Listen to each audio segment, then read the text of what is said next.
আশাপূর্ণা দেবীর লেখা জ্ঞানচক্ষু গল্প একটা ছোট গল্প।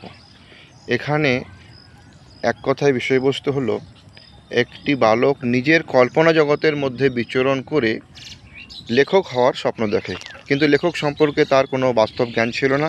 সে ভাবত লেখকরা হচ্ছে আকাশ থেকে পড়া কোনো জীব বা ভিন গ্রহের লোক।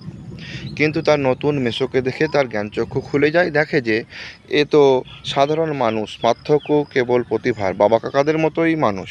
তখন সে একটা আস্ত গল্প লিখে ফেলে এবং সেই নতুন লেখা গল্পটি সে তার নতুন মাসি মানে ছোটো মাসিকে দেখায়।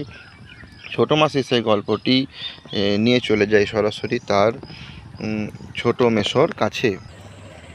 তারপর তার মেসো গল্পটি দেখে বলে, একটু কারেকশন করে দিয়ে ছাপতে দেওয়া যাবে, সন্ধ্যা তারা পত্রিকার সম্পাদক আমার পরিচিত, ছাপিয়ে দেবো। তারপর তখন বাড়ি ফিরে যায় এবং বসে থাকে। হঠাৎ একদিন তাদের বাড়ি আসে তাদের মেসো এবং মাসি, হাতে এক সংখ্যা সন্ধ্যা তারা পত্রিকা নিয়ে। সেই পত্রিকার সূচিপত্রেও তপনের নাম রয়েছে এবং গল্পের নাম রয়েছে প্রথম দিন। এ নিয়ে অনেক ব্যঙ্গ বিদ্রূপ করে তপনকে তার পরিবারের লোক।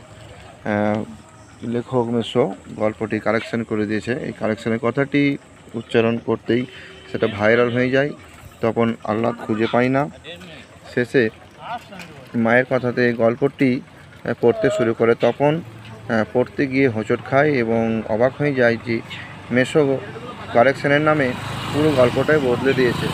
সে অত্যন্ত লজ্জিত হয়, মর্মাহত হয়।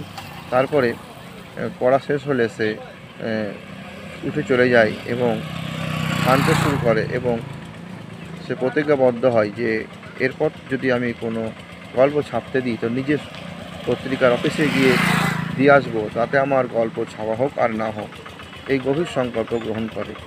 তপন স্বাভিমানী ছেলে, সে পরের চেষ্টায় বড় হতে চায় না, সে নিজের চেষ্টায় বড় হতে চায়।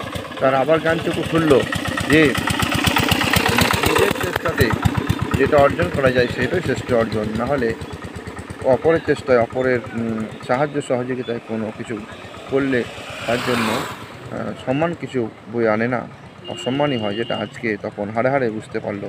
তাই তপনের জ্ঞানচক্ষু আবার খুলে গেল। সংকল্পবদ্ধ হয় এবার লিখলে গল্প লিখতে নিজে গিয়ে পত্রিকা অফিসে গিয়ে দিয়ে আসবে, তাতে তার কাঁচা হাতের লেখা ছাপা হোক বা না হোক।